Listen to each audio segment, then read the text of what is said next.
I'm Nicole Mahoney, and this is Colleen Onuffer. We're from Break the Ice Media, and we're here to talk to you today about influencer marketing. And Colleen is on the Break the Ice team, and she's one of our experts working with influencers, so I'm really looking forward to learning from you today, Colleen. Thanks for having me.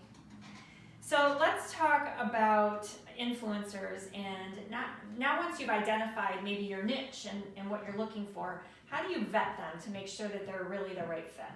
So there are a lot of things to look at, but I'm going to target 3 to start with.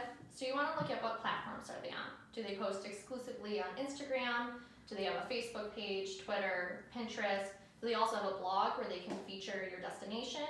You want to understand what their reach is and on how many platforms can they tag your destination. Next, you want to look at the demographics of their audience.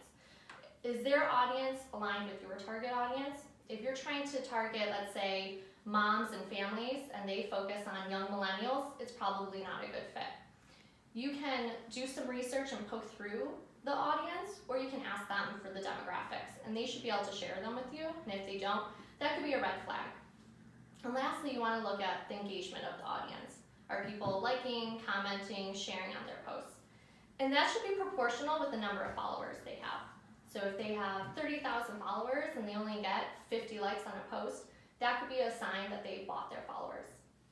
Those are really great points, and I love that you pointed out some red flags for us.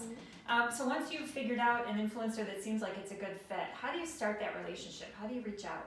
So there are a few ways you can reach out to them. Most of them will have an email address right in their bio for partnerships just like that. Others might send you to a contact form on their website or blog that you fill out, and that helps them filter through the different requests. Or you can send a direct message right through whatever channel that you're interested in, and that lets them see your message and you get to know when they've read it themselves. Oh, that's a good one. Another good tip. Mm-hmm. So there's a lot of talk about influencers wanting big payments in order to work with the destination or with a client. And I'm wondering, do you always have to pay, and what are the expectations you should have around payments? Yep, so that's the question on everybody's mind, like, do I have to pay them? So first you need to determine if they're a right fit for your organization.